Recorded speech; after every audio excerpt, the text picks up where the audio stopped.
it's an opportunity that not a lot of players get in this league. I've got it to do it for 14 years now, and it's not lost on me, how special it was to call the Bell Center home. The very, very first time I stepped foot in this organization, management, coaches, the teammates I've had a lot of years. I can't. There's been ups and downs, but I don't have a single regret. So it's pretty clear. I'll be kind of moving on here, but incredibly.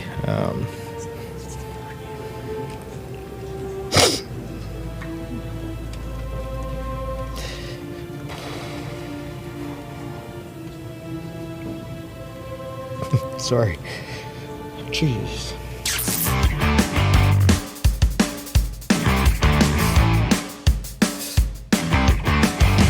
What's up tout le monde? C'est ton boy Max. Le Canadien a tenu son bilan 2 jours après que ce qui semble être l'équipe au grand complet ait eu beaucoup de plaisir au concert de Luke Combs. Il y a beaucoup à décortiquer de ce qui s'est dit lors de cette journée. Voici un résumé de ce qui a le plus retenu mon attention. Qu'est-ce que tu vas penser de tout ça? Laisse-moi le savoir, comme toujours, en commentaire. Est-ce qu'il y a autre chose, toi, qui retient ton attention à l'aube de l'été pour le Canadien? Regardons ça ensemble. Oh, just thank you. Honestly, they've just embraced what I am as a player. They appreciated me. I just tried to, give them everything I had every single night, and then they really embraced me and supported me along the way. So it's just, like I said, an experience that I'm very happy I got to go through. Évidemment, le départ de Brendan Gallagher, c'est le grand titre de la journée. Je vous mentirai pas, je suis peut-être naïf, mais la mâchoire m'est tombée quand Galley s'est présenté devant les médias et a annoncé qu'il allait quitter la seule équipe qu'il a connue jusqu'ici dans LNH. Bon, d'abord parce que je suis en train de manger mes céréales, fait que j'avais déjà la bouche ouverte, fait que là, juste décroché. Blague à part, 2 raisons.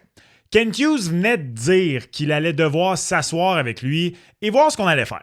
Pour un joueur qui a encore 1 an à son contrat, c'est habituellement pas à ce moment-ci au bilan déjà qu'on fait l'annonce que ouais, bye-bye, il est parti, on va y trouver une place. Donc, avec tout ça, il y a 3 choses en ce qui me concerne là, au sein de ce premier élément-là. Galley a décidé qu'il partait sur ses propres termes et qu'il prenait la trame narrative entre ses mains. Et à ça, je lève ma casquette. Je ne la lèverai pas parce que j'ai porté ma casquette toute la journée. Mes cheveux sont probablement horribles. Mais bravo! Bravo, Galley. Il doit être bouillé. Il doit être triste, déçu, fâché. Bref, un méli-mélo d'émotions en ce moment. Et il a fait ça avec grande classe. On le sait, il aurait aimé jouer en série, et il est probablement en temps. Il est probablement encore en temps, mais il dit comprendre la situation. Il jette personne sous l'autobus. En partant, il dit pas « Martin Saint-Louis, c'est un si, il m'a manqué de respect ».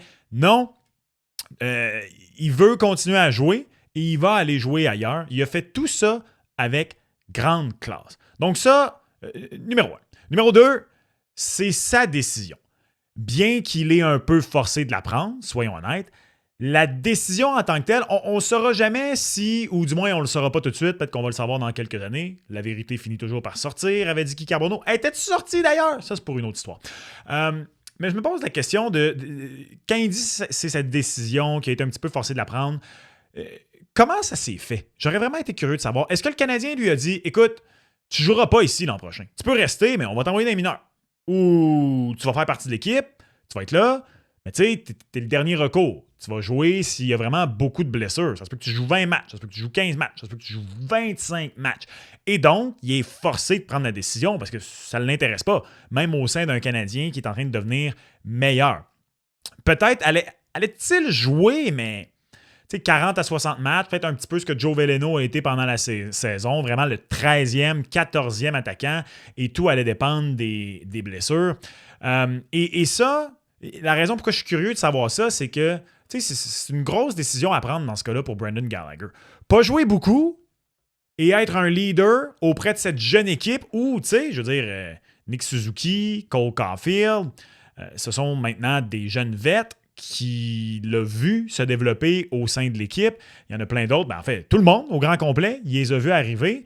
Et si on lui avait dit, écoute, Galley, d'après nous, tu vas jouer 60, 61, 62, 63-ish matchs l'an prochain, puis ça se peut que tu ne joues pas en série, ça t'intéresse-tu? Versus, non, première option. Tu veux rester? Ça se peut que tu joues pour le Rocket, man. Tu sais, tout ça est très, très différent. Sachant absolument rien de l'opinion que j'ai de Brendan Gallagher, ceci étant dit, si lui, il décide que tant qu'à jouer une 60aine de matchs pour le Canadien, pas jouer en série, si le Canadien fait des séries l'an prochain, qu'il aime mieux aller vraiment être un joueur plus important au sein d'une équipe moins bonne, parce que soyons honnêtes, c'est ce qui risque d'arriver. C'est pas impossible qu'une équipe soit de tête ou de milieu de peloton fasse signe aux Canadiens et qu'ils soient intéressés à faire l'acquisition de Brendan Gallagher, mais soyons honnêtes, c'est peu probable. Les probabilités sont qu'une jeune équipe qui veut atteindre le plancher a besoin d'un bon vet.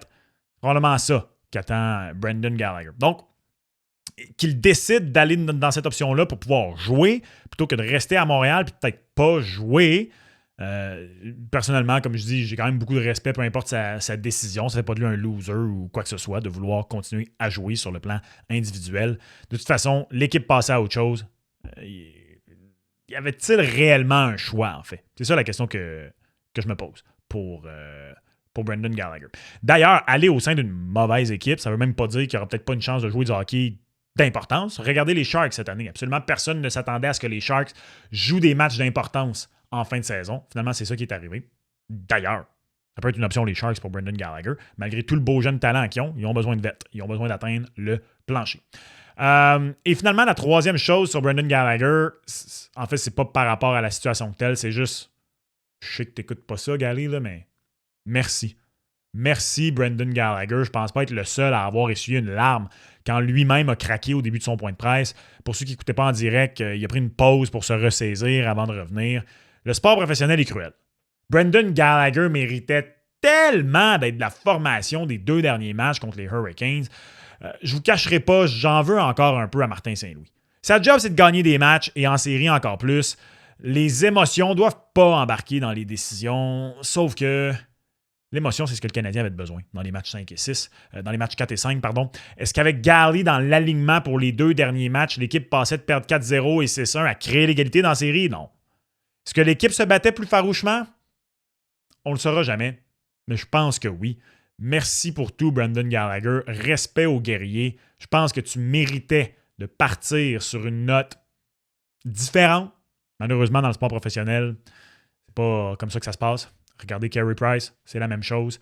Et on a déjà hâte de t'honorer dans quelques années, mon Gally. We talk a little bit about that, but yeah, I mean, just saying to each other that, you know, it's important to stay here for a long time because the group that we have here, it's like cup team, so you know.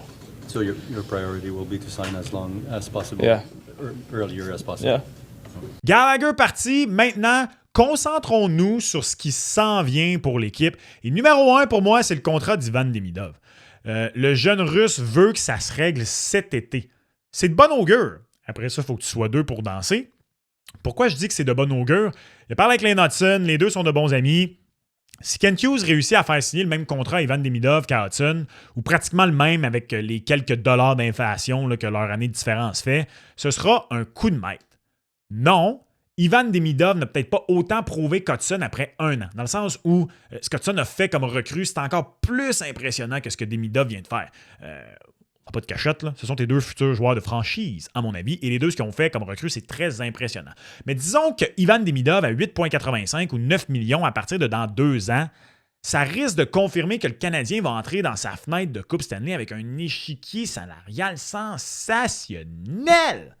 N'oubliez pas qu'avec le plafond qui monte, 9 millions, c'est plus ce que c'était.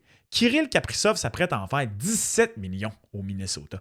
Imaginez, pendant la même période, les Canadiens pourraient avoir dans leur apogée respective Lane Hudson et Ivan Demidov à ce prix-là, 17 millions ou ish. Hudson, on sait ce qu'il est, par contre. Déjà, c'est réglé, là, Lane Hudson, ce qu'il est, un défenseur d'élite, carrément. Un défenseur d'élite, pas un défenseur offensif d'élite, un défenseur d'élite. Demidov, on pense qu'il va devenir un joueur de la trempe de Kaprizov. Ça reste à prouver. Mais on voit déjà que le pire scénario semble être un ailier offensif électrisant capable d'opérer au point par match, ou presque. Et je le répète, à mon avis, ça, ce que je viens de dire, c'est le pire des scénarios. En plus, Demidov passe encore l'été ici. Il a invité Alexander Zarovski à s'entraîner avec lui. Le futur est beau. Kent, règle Demi tout de suite. aucun point d'interrogation, aucune distraction au camp d'entraînement. Dossier numéro 1, règle ça le 1er juillet. Maudit le contrat de Lane Hutson. Ajoute un anan s'il faut. Merci, Demidov. On passe à autre chose et le futur va être beau. Pour moi, c'est important. Je suis content d'avoir entendu Ivan Demidov dire ça parce que j'étais curieux dans son cas. Allait-il signer immédiatement? Allait-il, lui, se dire « Écoutez, moi, je pense que l'an prochain, je peux péter le point par match. Fait que je vais attendre puis vous allez payer plus, mes Moses. » J'ai très hâte de voir ce que ça allait donner, le dossier Demidov. Content de voir que, non, il a l'air d'embarquer dans la philosophie. Tout juste avant de poursuivre avec la suite de ce bilan du Canadien de Montréal, tu viens tout juste de découvrir la chaîne, tu vas être sûr de ne rien manquer des transactions qui vont venir, du repêchage, des agents libres. Ben, abonne-toi! Ça coûte absolument rien, ça prend 0,5 secondes et t'aide ton boy à atteindre son objectif d'atteindre les 35 000 abonnés en 2026. C'est fait? Un gros merci. On retourne au bout. You know, our path forward is to be better in all areas, but defending is one of them. We think we have a pretty good decor. We think we have the players up front that are responsible and know how to defend. So I think we'll be better. I think we're moving in the right direction. I think if you go back in time and to where we are now, I think it's noticeably better. But it's not something that you gain overnight, I think. But I do think, you know, this playoff will help us understand what it's going to take a little bit better. Je sais pas pourquoi j'ai été surpris par cette citation de Jeff Gorton au bilan. Peut-être que je suis aveuglé par la fin de saison. Probable. En fait, il a raison. Montréal a besoin de méchanceté dans sa zone. On a tous les bougeurs de rondelles dont on a besoin. On a vu en série, par contre, que c'est pas suffisant. Pour bien bouger la rondelle, quand tu restes pris dans ta zone. Et non, c'est pas Arber Xhekaj qui va faire ça. Ce qu'il faut, c'est un défenseur qui a du méchant dans son jeu, mais qui peut jouer sur le top 4. Il en faut un aussi sur la troisième paire, à moins que Caden Goulet réussisse à rester en santé. Mais ça, je vais être bien honnête avec vous, je ne suis pas certain de ça. Mais si soudainement tu trouves ce défenseur droitier-là qui a de la méchanceté dans son jeu et qui joue avec Lane Hutson, ben soudainement, si ta paire de défense, ta défense, c'est Matheson, Dobson, Hudson, joueur X, Goulet, Carrier, et là, Xhekaj ou Struble l'an prochain est clairement identifié comme le 7e défenseur, t'es en Cadillac. Par contre, le fait d'avoir si clairement mentionné l'amélioration de la défense comme une des choses à travailler cet été chez le Canadien me fait me poser la question suivante. A-t-on identifié ça comme le besoin numéro 1 chez le Canadien? Devant le deuxième joueur de centre? Parce que je pense pas quand même. Je crois que si on revenait l'an prochain avec exactement la même brigade défensive chez le Canadien, ce serait moins néfaste que de revenir avec la même ligne de centre. Je pense que le joueur de centre numéro 2 demeure la chose primordiale sur laquelle le Canadien doit travailler, mais j'ai été curieux de voir qu'on le mentionne si clairement. D'ailleurs, ça montre beaucoup de lucidité. Et ça, je suis très content. C'est une des choses que je retiens de ce bilan-là, que l'état-major du Canadien demeure très lucide. On ne part pas en peur avec cette finale de conférence. On ne se dit pas l'an prochain, c'est la coupe pour rien. On continue de voir peu importe, 5, 6, 7, 8 prochaines années comme une belle grande fenêtre ouverte et qu'il faut maximiser l'entièreté de cette fenêtre-là. Je m'attends à du mouvement de la part du Canadien. Je m'attends à ce qu'on fasse des acquisitions qui vont grandement améliorer l'équipe l'an prochain, mais aussi à long terme. Ouais, comme j'ai dit, c'est pour moi qui prends ces décisions-là. Moi, c'est sûr, j'aime tellement ça ici à Montréal. Là, ça fait 5 ans maintenant que je suis ici, d'être proche de la maison, de pouvoir représenter cette organisation-là. C'est sûr que j'aimerais continuer à le faire, mais comme j'ai dit, c'est pas moi qui prends les décisions, puis on va voir ce qui va arriver. Et finalement, qui est parti, qui n'est pas parti, ça va être intéressant. Bon, bien sûr, on a commencé en parlant de Brendan Gallagher. Vous venez d'entendre Patrick Laine, il est parti. Petit aparté sur Patrick Laine. Canadien, es-tu dans la merde? Parce que Kent Hughes a presque dit que la carrière de Laine était compromise dans son point de presse. Laine lui arrive et dit « Non, j'étais prêt à jouer ». Est-ce que l'association des joueurs va avoir un grief avec ça? Est-ce que le Canadien va se faire taper sur les doigts d'avoir gardé sur la liste des blessés un joueur qui était plus blessé selon lui? J'ai vraiment hâte de voir si ça va faire quelque chose ou si je m'inquiète pour rien, ça va absolument rien donner. L'ère Patrick Laine à Montréal, ça aurait été le fun l'an dernier. Cette année, ça a été 5 matchs. Après ça, on ne l'a plus jamais revu. Chapeau à lui de n'avoir fait aucune vague.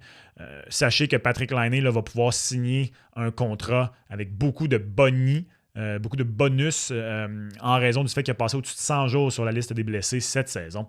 Lui est parti, Galley est parti. Samuel Montembeault a dit que dans sa tête, il n'est pas encore parti. Moi, je pense qu'il est parti, mais je me pose la question. J'ai hâte de voir est-ce que le Canadien, dans sa tête à lui, est vraiment en mode oui, Fowler, Dobèche, ce sont nos deux gardiens dès l'an prochain. Est-ce qu'on veut se garder une police d'assurance? J'ai hâte de voir, mais je pense que malheureusement, c'est terminé pour Samuel Montembeault. Je pense aussi que c'est terminé pour Kirby Dach. Sauf que Samuel Montembeault, c'est pas compliqué, on risque de le transiger. Malgré la saison qu'il a connue, il y a une équipe qui va vouloir de Samuel Montembeault. Il n'y a pas de protection de clause de non-mouvement ou quoi que ce soit. Donc, n'importe quelle équipe de la Ligue nationale de hockey veut de Samuel Montembeault, même si c'est pour un choix tardif au repêchage. Samuel Montembeault ne sera pas dur à échanger. Il a connu des belles saisons dans la Ligue nationale de hockey. Peu importe ce que vous dites sur lui, il y a une équipe qui va prendre une chance à 3 points quelques millions sur ce gars-là. Kirby Dach, c'est différent parce qu'il est agent libre avec restriction. Est-ce qu'on va strictement échanger ses droits? Est-ce qu'on va s'assurer de lui faire une offre, il l'accepte, on l'échange? Est-ce qu'il revient? Kirby Dach n'a pas beaucoup de valeur en ce moment et je me fous de ce qu'il a fait dans le premier tour et demi des séries. Non, pour moi, c'est terminé. Kirby Dach, il faut passer à autre chose. On a amplement de bons joueurs de profondeur et c'est pas lui que tu as besoin. Pour moi, parmi les joueurs actuels qui ne sont pas dans un état d'esprit de ils peuvent être utilisés pour aller chercher un meilleur joueur, là, pour moi, ce sont les deux joueurs que je pense pas qu'ils vont être de retour l'an prochain. Qu'est-ce que je veux dire? Ceux qui sont pas dans l'état d'esprit d'aller chercher un meilleur joueur, je parle de, je sais pas moi, Kaden Goulet, des espoirs, des choix. N'importe quel des joueurs actuels de l'équipe, Oliver Kapanen, nommez-les, là, peut-être même plus haut dans l'alignement, dépendamment ce serait qui, là, de joueurs que je ne pense pas qu'ils vont partir, à moins que ce soit justement dans le but d'aller chercher un joueur de centre, à mon humble avis, mais sinon peut-être un défenseur qui va venir améliorer la formation. J'ajouterais par contre, c'est vrai, Jayden Struble et Arbor Xhekaj. D'après moi, il y a au moins un de ces deux gars-là qui va partir, mais on n'a pas vraiment eu de crunch à ce sujet-là aujourd'hui. Pas grand-chose à se mettre sous la dent, alors on ne peut que spéculer. Voilà donc ce que je retiens du bilan, l'événement du bilan du Canadien de Montréal. Il va y avoir un autre épisode un peu plus tard où on va revenir sur la saison en entier, qu'est-ce qui a fonctionné, qu'est-ce qui n'a pas fonctionné, qu'est-ce qui est à retenir et tout ça. Mais voilà donc pour l'exercice du bilan, ce que je retiens de ce qui a été dit chez le Canadien de Montréal. Qu'est-ce que tu as pensé de tout ça? Laisse-moi savoir en commentaire. Tu as apprécié cet épisode et veux en écouter un autre? Il y en a un de disponible juste ici. Et on se reparle lors du prochain. Ciao!